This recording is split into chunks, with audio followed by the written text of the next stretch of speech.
Dalam video ini kita akan bincang bagaimana menentukan sasaran dan halaju daripada graf sasaran masa. Ya. Mari kita lihat contoh ini. Ini adalah satu graf sasaran masa dan kita disuruh cari sasaran pada masa T sama dengan 10 saat. Ini senang saja. Okay? Jadi kita carilah di mana masa T sama dengan 10 saat. Ini adalah masa dan T sama dengan 10 saat tu terletak di sini.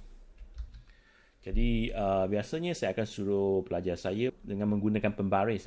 Okay, melukis satu garis lah. Satu garis yang lurus ke atas. Okay. Lepas tu, selepas dia menyentuh graf ini, kita melukis satu garis mengufuk. Ya, kita tengok dia terletak ke mana. Okay. Hampir dengan 25 lah. Kita anggap dia 25 lah. Okay. Jadi, kita dapati bahawa bermasa 10 saat, sasaran bagi objek itu adalah 25 meter. Ya. Okay. Jadi, kita tulis S sama dengan 25 meter. Ini cara dia menentukan sasaran daripada satu graf sasaran masa.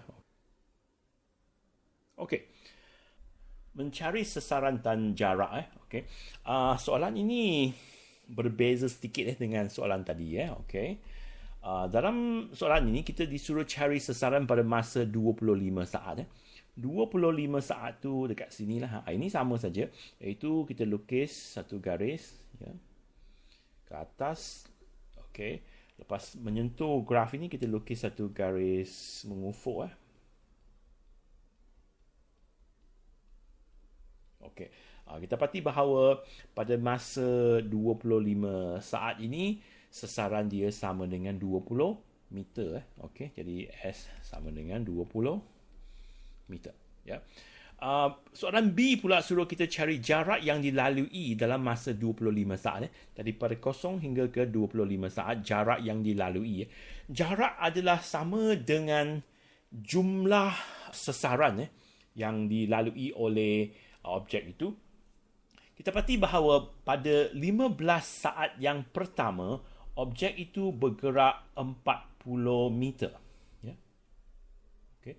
Pada 15 saat pertama tu dia bergerak 40 meter. Jadi jarak sama dengan 40 meter. Okay.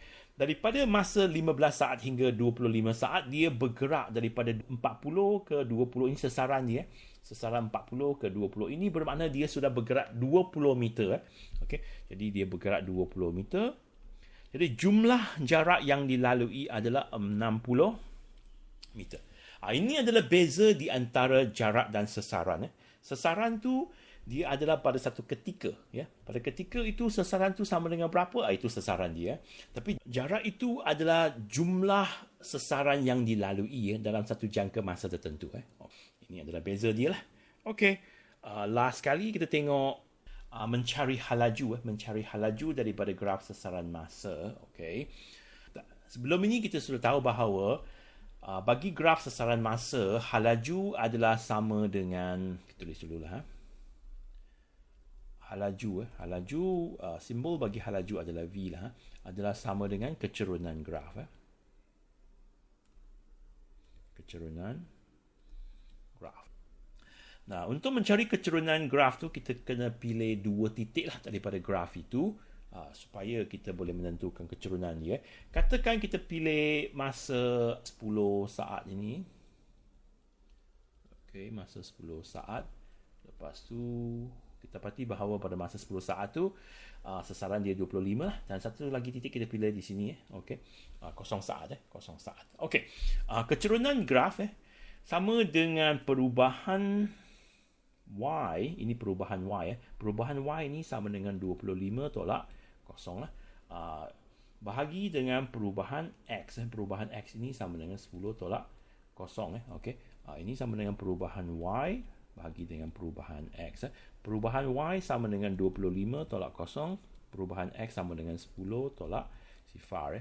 Okey, ini sama dengan 25 bahagi 10 lah. Sama dengan 2.5 meter per saat. Ini adalah halaju bagi pergerakan ini.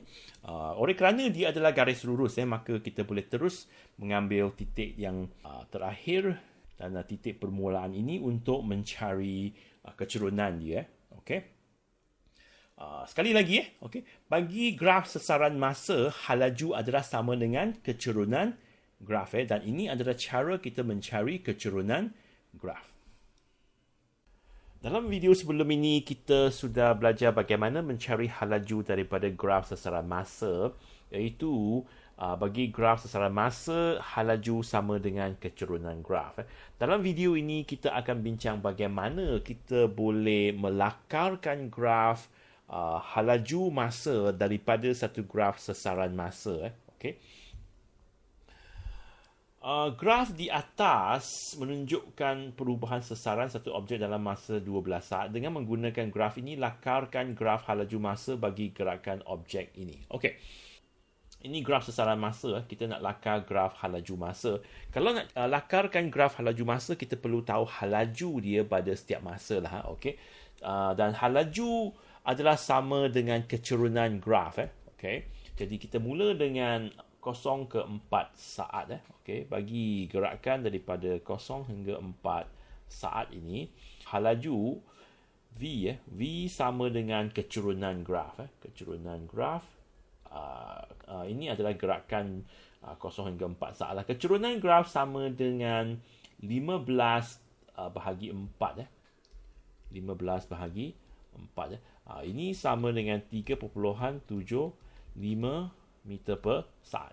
Okey, ini gerakan 0 hingga 4 saat. Lepas tu 4 hingga 8 saat bagi 4 hingga 8 saat, gerakan dia adalah dengan halaju sama dengan sifar sebab kecerunan dia sama dengan sifar.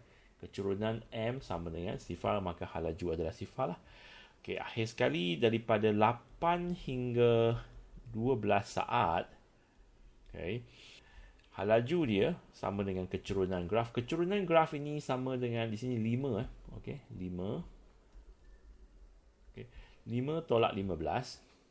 5 tolak 15. Dan masa dia adalah 12 tolak 8. 12 tolak 8. Okey, ini adalah negatif 10 dan ini adalah 4. 4. Jadi ini sama dengan negatif 2.5 meter per saat. Okey, ini adalah halaju bagi gerakan itu daripada 0 hingga 4, 4 hingga 8 dan 8 hingga 12 saat. Selepas kita dapat maklumat ini, kita boleh lakarkan ini dalam graf halaju masa. Okey. Ya. Tadi kita sudah tahu bahawa halaju bagi 0 hingga 4 saat ini adalah 3.75 meter per saat. Lepas tu sini adalah sifar dan ini adalah negatif 2.5 meter per saat. Jadi kita boleh lakarkan graf itulah. Katakan ini adalah 3.75. Okey. Jadi daripada sifar hingga 4 saat, ini adalah graf dia. Okey. Lepas tu 4 hingga 8 tu halaju adalah sifar. Halaju sifar. Okey. Lepas tu 8 hingga 12 tu negatif 2.5 meter per saat. Okey. Jadi kita mula daripada sini lah. Okey. Lepas tu okey. Ini jawapan dia. Jadi untuk melakarkan graf halaju masa daripada graf sesaran masa, apa yang perlu kita lakukan adalah kita mengira halaju bagi pergerakan itu pada setiap masa dengan menggunakan kecerunan graf. Ya. Jadi daripada kecerunan graf kita dapat halaju. Selepas kita dapat halaju tu, kita boleh menggunakan maklumat-maklumat ini untuk melakarkan graf halaju masa.